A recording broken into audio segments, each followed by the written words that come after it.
எனக்கு ஒண்ணுமில்ல என்ன சந்தோஷம் இப்ப ஏசு எனக்குள்ள ஐயோ என்ன செஞ்சோம் என்ன செஞ்சோம் என்ன புண்ணியம் நாங்க எல்லாம் செஞ்சோம் ஒண்ணுமில்ல நீரே புண்ணியம்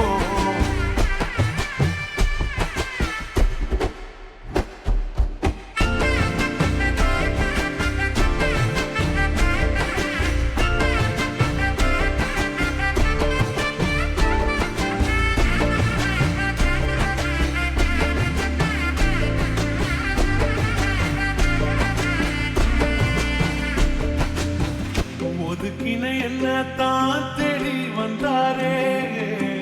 அழைச்சு அப்பான்னு சொல்ல சொன்னாரே நானும் நல்லவன் தான் என்று எனக்கு புரிய வச்சாரே எங்களுக்கு நல்லது நல்லது நல்லது என்று எல்லாம் செஞ்சாரே